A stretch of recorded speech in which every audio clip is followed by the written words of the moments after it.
Welcome, ladies and gentlemen. Your host, the Raven, here, bringing you some Path of Exile action. This time, I'm going to do a little bit of light mapping on the Atlas. And the Atlas map, there's all different maps and things that they want you to get completed. Some are more difficult than others. I've beaten the Racecourse map before, but I haven't done it on rare, and I want to unlock that for my Atlas. So I'm doing that now. It's a rare level map.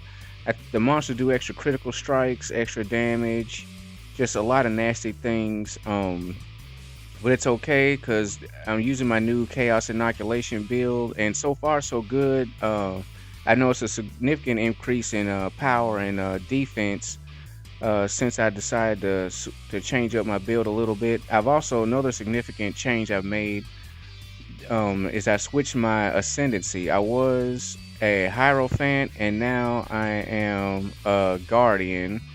Guardian just gives me more energy shield. The main reason I picked Hierophant because I was a spellcaster. I'm still a spellcaster, and mana is very important. With Hierophant Ascendancy, you can choose to where you don't have to pay any mana. Well, you pay 50% if your energy shield is damaged, and you pay 0% if you have full energy shield. So mana costs nothing. That frees you up for a lot of options with mana reserved and things like that. But it wasn't as good for me survivability wise. I was having a problem. Number one, I was getting an energy shield bonus, but it was based off max mana, and that was it. So the only way to increase that particular bonus was to just increase max mana, which is you don't get very much mana in the game.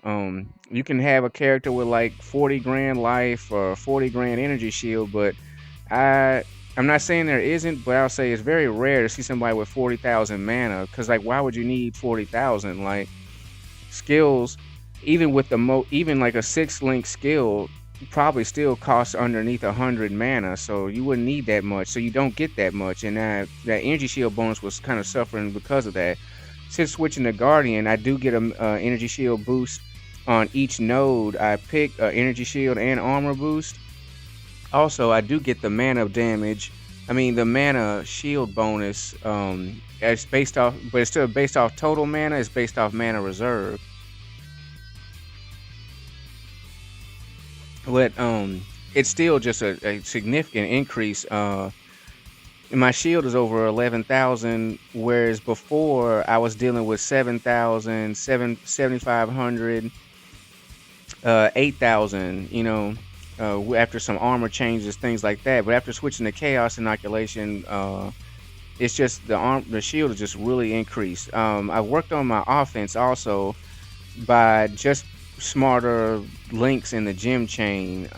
Whatever I use, Glacial Cascade or it looks like Avalanche. It looks like Avalanche, but it's called Glacial Cascade. I use that as my main attack. Now, Spell Totem uses Arctic Breath, and both of these are ice moves, but you don't.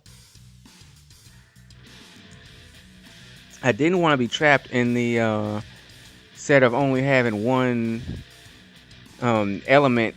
Because if you deal with enemies or a map where they have high resistance to a certain element, you kind of put yourself in a corner by doing that. So I have a mix of both fire and ice on the Glacial Cascade using the Cold to Fire gem. It gives me fire damage based off cold damage. So really all I have to do is boost cold and the fire goes up automatically. Faster casting. Cast speed is very important for damage.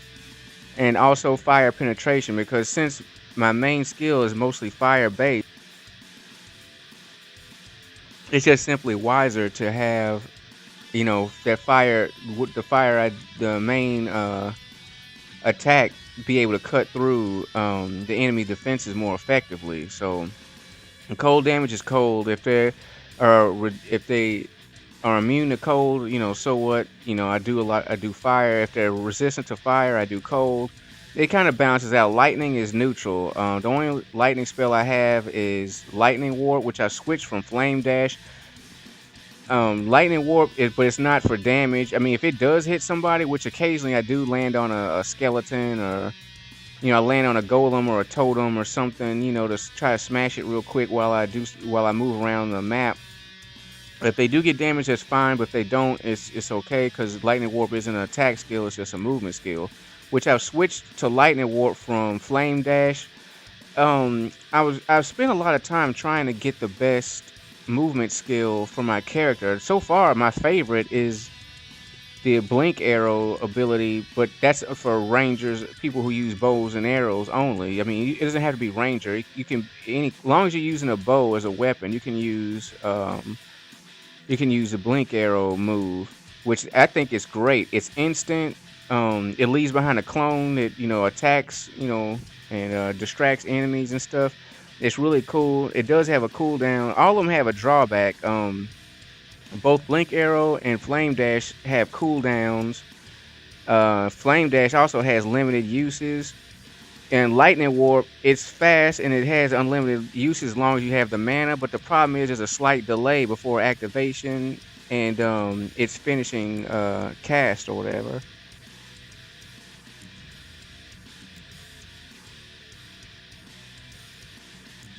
As you can see, I'm working these guys down pretty quickly. The race course consists of two arenas, or two race tracks or whatever, gladiator style, where they'd have the chariots, and then the final boss. The final boss in this, they're very tricky. Two of them do a lot of physical damage. One is fast, does a lot of physical damage, it's like a dog. It also has the annoying trait of leaving fire behind it when you kill it. The other one is like a giant, like half minotaur, half bull type guy. He does heavy physical and elemental damage, and he's way faster than you expect. And the third guy, which is the most annoying guy and the most dangerous guy to me, is the gladiator guy. He does bleeding damage, and he causes puncture. He throws like these boomerangs or knives or whatever, and they hit you, and they cause bleeding damage through puncture. Which I thought that taking Chaos Inoculation would make me immune to bleeding, but bleeding is a physical damage ability, so it still affects me. But with my enhanced energy shield, I just take less damage. It's way easier to deal with. So anyway, first we're gonna start off. You want to take these guys first. Most bosses, they have like little mobs or minions helping them. It's better to take those out, so when you're in the fight, you won't get caught, in a group of minions. It's also better to take these guys on separately. They're usually standing over here, separated, and you have to like get in. You have to pass before them before they'll fight you. And you can see this is the bull guy. He does heavy physical and elemental damage, which that's not too bad. Especially since he can be cursed. As you can see, he's cursed with Enfeeble.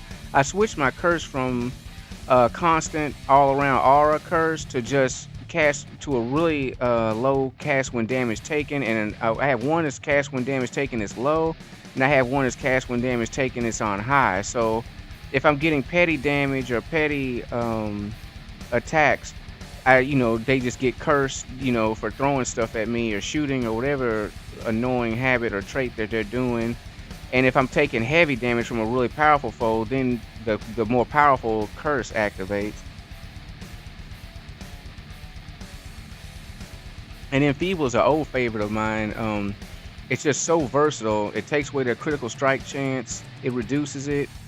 And if they do hit you, it's weaker. It's just a really good curse. That and Temporal Change are probably my favorite curses in the game. So now we got rid of the Minotaur, we got rid of the dog. Now we have to just get rid of this puncture butthole. And the way puncture or bleeding works is that you take more damage when you move. So actually trying to escape, as you can see I'm running, my energy shield's going down. Actually trying to escape is worse than just standing there. Though, however, you don't want to just stand there and take consecutive hits either, especially from if a guy's using puncture, more than likely they have very powerful physical attack. So it's not wise to stand near them, and it's not wise to run away. So that puts you in a very tricky situation. You can deal with bleeding in two ways. Either have really high energy shield regen, so high that it outpaces the damage done by puncture, or flash that removes it, or immunity. Anyway, that boss is down. Like I say, very easier to deal with them now than before. Because when your energy shield is small and its regen is small, you just get killed by a lot of stuff. You just take so much damage, especially in the higher level maps. Um, but we got the victory. We got another page marked off on our atlas. I'm your host, Raven, and I appreciate you watching. Stay tuned for more Path of Exile action. If you have a good Path of Exile build, or you want tips or tricks or anything, just to share anything Path of Exile, hit me up on YouTube or Steam. I thank you for watching, and I wish you all a great day.